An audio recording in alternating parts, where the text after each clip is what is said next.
All the games were sellouts anyway. The owners already made their money. Yes and no. Yes, they made their money. But no, they didn't make all their money. If I have an arena that can hold 17,000 and only 10,000 shows, well, that's 10,000 people only getting food, beverage, merchandise. I'd rather have 17,000 contributing to my bottom line with food, beverage, merchandise. I'd rather be selling jerseys and t-shirts and hats and The Indiana Fever has confirmed that Caitlin Clark will miss tonight's Commissioner Cup Championship game versus the Minnesota Lynx. This determination follows several days of speculation about her physical condition, disappointing supporters who arranged travel based on ambiguous injury updates. Clark's unavailability for this exhibition contest should have been established sooner considering her groin injury severity. Nevertheless, both franchise leadership and league administration seemingly postponed this revelation to sustain supporter enthusiasm and avoid reduced gate receipts. Commissioner's Cup tomorrow. Just Aaliyah was just talking about the bag that's on the line. Just how much pride are you guys taking in this, and how bad do you guys want this cup tomorrow? Yeah, I mean, we're taking a lot of pride in it. You know, another opportunity to compete, another opportunity to get better, another opportunity to create a first for this franchise. You know, certainly, yes, the added bonus that our players get is a motivation. But the bigger picture, you know, an opportunity to win a championship, a first championship. Statistical evidence demonstrates Clark's profound influence on organizational revenue indicators. Her prior absence spanning 5 contests resulted in television audience reductions of 50% alongside significant venue attendance decreases. These figures highlight her unique significance to the sport's financial sustainability. Venue profitability encompasses more than basic admission revenue. Although facilities might reach capacity regardless of Clark's involvement, diminished crowds impact supplementary income sources such as food service, retail sales, and transportation fees. Ownership groups prioritize optimizing these secondary revenue channels over accepting smaller audiences. All this different type of fan stuff, fan gear to 17,000 instead of 10,000. So the WNBA wasn't happy because it's not a good look with one player's out and ratings drop 50%. WNBA is not happy on that front. And then the owners aren't happy on the back half saying, well, I'm losing out on all this money because people aren't showing up. Kathy, do something about this. And Kathy, working for the owners, says, I got you. Say no more. So you know what she did? Administrative officials presumably expressed concerns to Indianapolis leadership about prospective financial shortfalls. Previous attendance declines during Clark's extended absence generated pressure on broadcasting collaborators and facility managers who require steady supporter participation. The messaging approach seems calculated to preserve optimism among distant travelers until withdrawal becomes inevitable. Supporters traveling considerable distances or securing air transportation received unclear information about Clark's status, discovering her absence only after attendance commitments became unchangeable. Championship here in Indiana, and an opportunity for us to get better and grow. Talk about getting better against a Minnesota team. How big of a measuring stick game is that going to be for you guys? It is. It's a measuring stick, absolutely. I mean, they've been the most consistent team in the league. You know, they've been playing great basketball. They've got a lot of continuity with that group. They make it look easy at times with the way that they play on the offensive end and how solid they are on the defensive end of the floor. So it's going to be a great challenge for us. The news of the This behavior pattern indicates cooperation between central administration and franchise management to reduce economic consequences through postponed announcements. Instead of supplying precise injury schedules, authorities maintained unclear daily evaluation classifications while understanding her unavailability across multiple games. Medical chronology suggests Clark resumed activity prematurely following her original quad injury, possibly causing subsequent groin difficulties. Preseason quad problems re-emerged during regular competition, necessitating a 5-game break that might have provided inadequate recovery time. She slid over there to Indiana. Maybe she wrote a nice worded email and saying, hey, Indiana, I get it. Caitlin Clark's going to miss the next 7 to 10 days with a groin strain. She might miss up to 2 weeks. I understand. But I got the owners pissed. Me personally, we're not too happy the WNBA. We're seeing our public image get tarnished because when Caitlin Clark doesn't play, the ratings just look awful. We got to do something about this. Is what we're going to do, Indiana.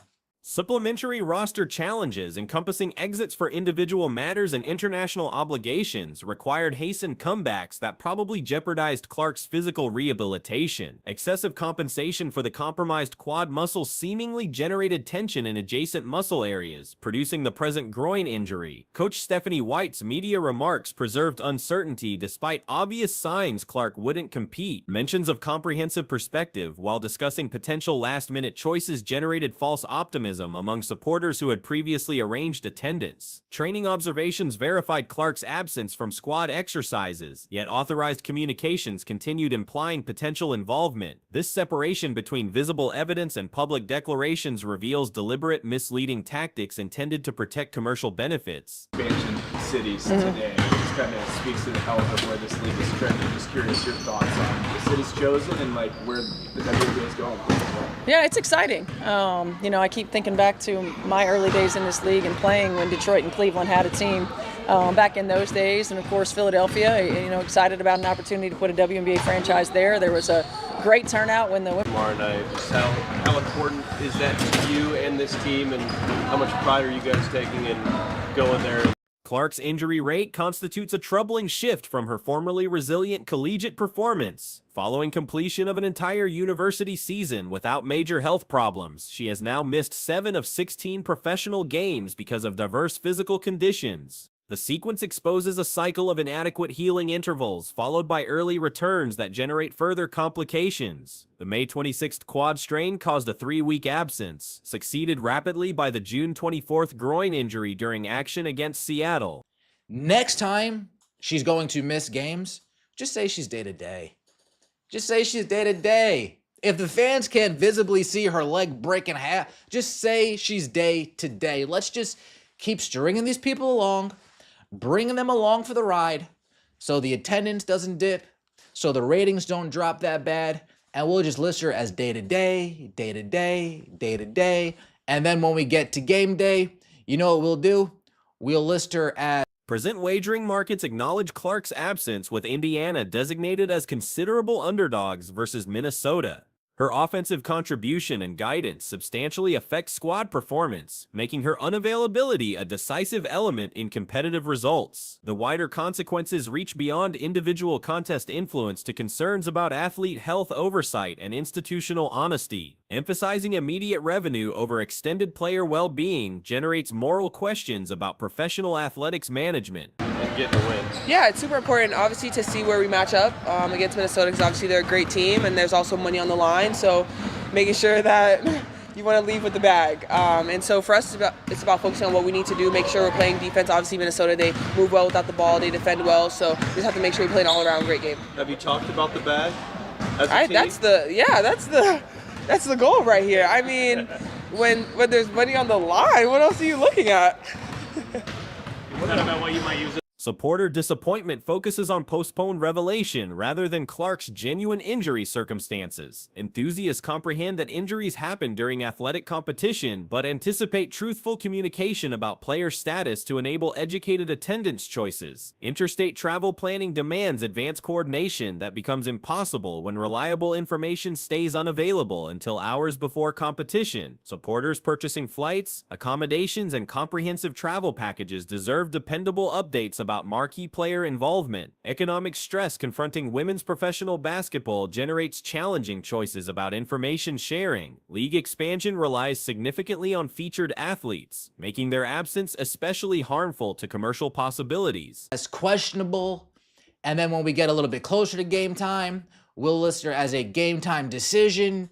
But then when we're about 6 hours out from the game starting, when people who are driving 5 hours are already 3 hours into their drive, when people who are driving 10 hours to watch are already 5 hours into their drive, when people are flying from Maine to Minnesota and they're currently in the air, when it's too late, that's when However, lasting expansion requires establishing supporter confidence through honest communication rather than misleading enthusiasts until commitment becomes irreversible. Immediate revenue protection through delayed revelation might eventually harm extended credibility. Different strategies could encompass honest injury schedules that permit supporters to make educated choices while implementing alternative tactics to sustain interest during star player absences. Promoting substitute narratives or emphasizing other skilled players could maintain engagement without demanding misleading communication. The present circumstances demonstrate obstacles confronting developing professional leagues that rely substantially on individual stars rather than established institutional allegiance. Creating lasting supporter foundations requires balancing commercial requirements with honest enthusiast relationships.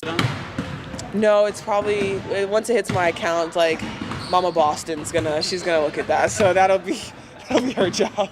With the news of expansion in other cities today, like how cool is that? It just feels like good news as far as that's concerned. It's coming out every year, 3 solid, Yeah. East Coast cities. I mean, it's exciting. I think the league is growing, and I think everyone is tuned in. And once again, it gives more people an opportunity to play in the best league, gives more people an opportunity to say they're professional.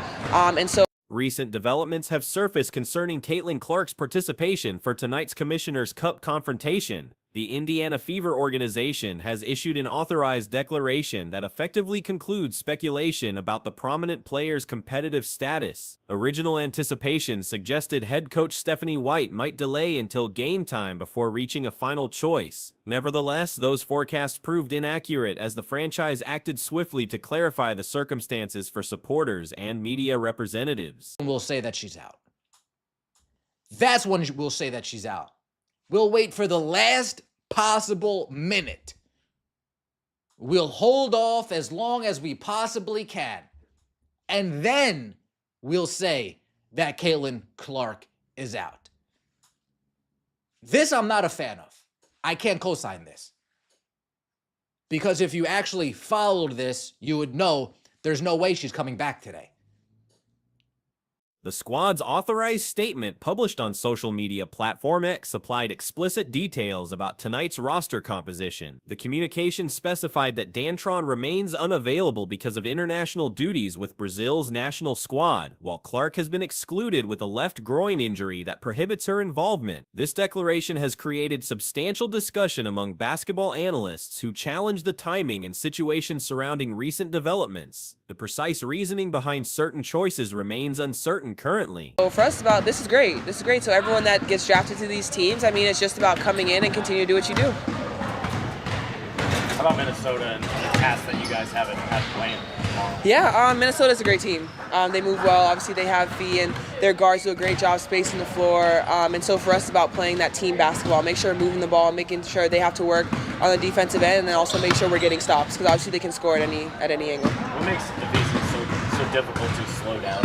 Yeah, I think Fee. Squad leadership addressed tonight's contest significance during recent media availability sessions. The coaching personnel emphasized this opportunity's importance, highlighting how the Commissioner's Cup represents more than simply another regular season game for the organization. Financial rewards connected to cup achievement provide supplementary motivation for athletes, though leadership stressed that primary concentration centers on competitive accomplishment. For a franchise pursuing its inaugural championship, this tournament offers a significant pathway toward that historic achievement. Minnesota presents a challenging obstacle as tonight's adversary. The visiting squad has established itself as the league's most reliable performer throughout the present campaign. Their balanced strategy on both court ends, combined with roster stability, generates substantial barriers for any competitor.